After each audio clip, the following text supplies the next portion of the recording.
And we all know who the offense should be ran through. Whether you like it or not, these two players can win some games without Clark, but Clark can't win a single game without them. Kelsey Mitchel, I gotta agree. Mitchell recently came under fire after Caitlin Clark was publicly disparaged by her family, who called her soft, overrated, and nothing without Boston and Mitchell.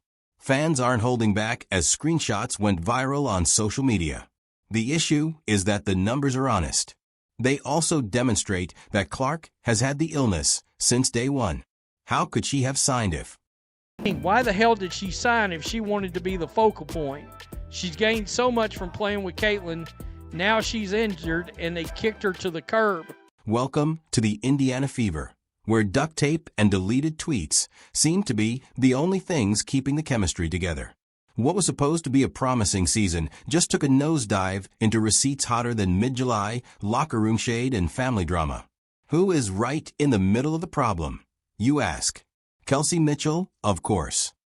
There's plenty of times I'm like, she thinks she is the superstar on this team. All right? This isn't your typical on-court miscommunication or someone becoming agitated during a timeout. Don't get me wrong. Not at all. There is complete commotion in the dressing room.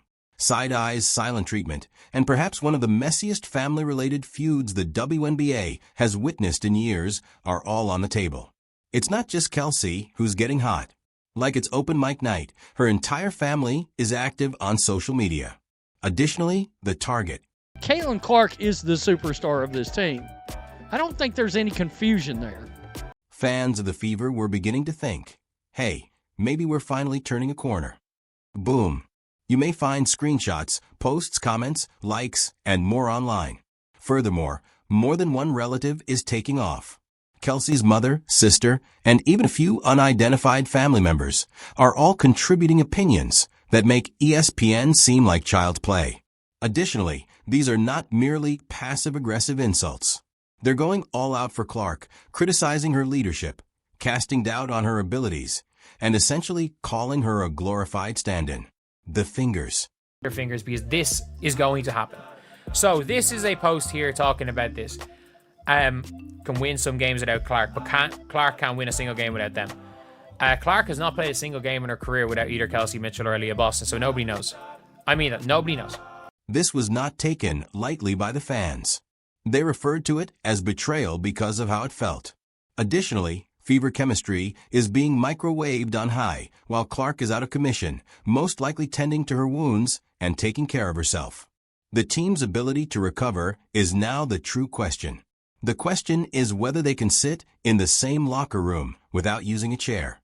Can Clark prevail without? Clark win without Aaliyah Boston and Kelsey Mitchel? Maybe. Nobody knows. But Clark has not won a single game. And by the way, we all know that this team is 4-7 without Caitlin Clark and 8-5 with Caitlin Clark. Big difference. The receipts are disorganized. So let's get started. That was the post that really got things going.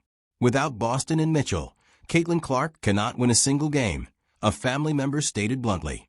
Ironically, the Indiana Fever's record is 4-7 without Clark and 8-5 with her. The Fever are either 4-7 or now 4-8 without Caitlin Clark, and they're 8-5 with her. So with Aaliyah Boston and Kelsey Mitchell, no, they're not winning games without Caitlin Clark. Another gem from July 9th was the Mitchell camp's conclusion that Clark detests physical contact and doesn't have a large enough bag to be the main character. First of all, that post seems like a group chat from middle school, in addition to receiving over 100,000 views. Second, while half the team stands there blinking, have you seen Clark absorb elbows and keep it going? Kelsey Mitchell's sister, and like this is the one that I don't understand.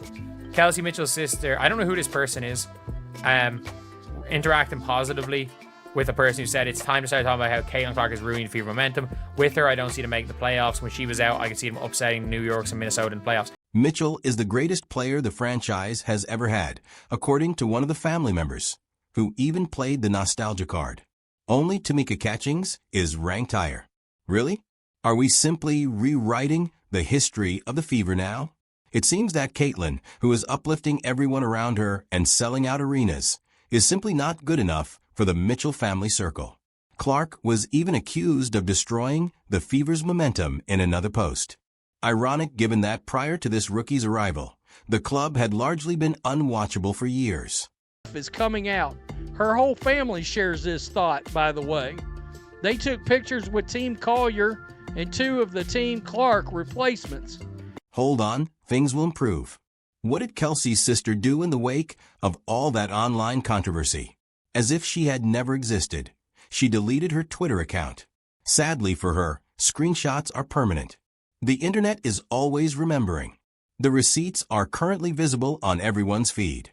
Deleted the tweet. Indeed. Damage was erased. No way.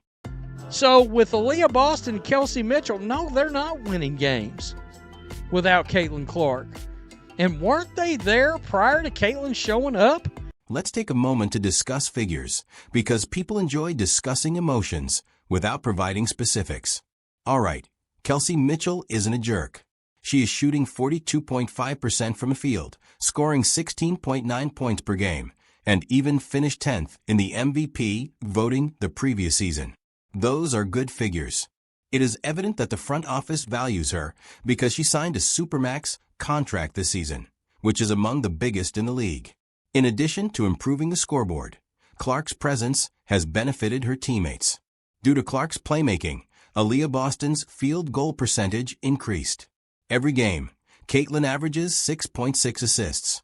Among rookies, that isn't just meaningless stat padding. Making others better is what that is. Something that some claim Kelsey doesn't always do. If you are a member of the Indiana Fever, please make sure your family is not of Twitter fingers, because this is going to happen. We must not disregard the game logs. Indiana is Euro 2 versus the Liberty without Clark, and they had a terrible game against Atlanta. They're grabbing crucial victories and at least sharing those games. Therefore, the statement that Caitlin is dragging this team is not a metaphor. It is actually occurring. This is not a shot at Kelsey Mitchell. Kelsey Mitchell hooping, Aaliyah Boston hooping. It is very clear. It is very clear when it comes to these players that these players and Caitlin are all on the same page. They want to win a championship. They want to win a championship together. This is where things start to get really hot. Body language. People have been questioning why nobody intervenes when Clark is smacked on the court or has his body scrutinized, particularly Kelsey. Fans aren't the only ones who notice. Analysts are asking whether her teammates are simply allowing her to be roasted. Players of Fever were observed loitering like they were waiting for popcorn throughout some of the most intense hits. Really, they may be peering into the rafters while Clark is lying on the hardwood.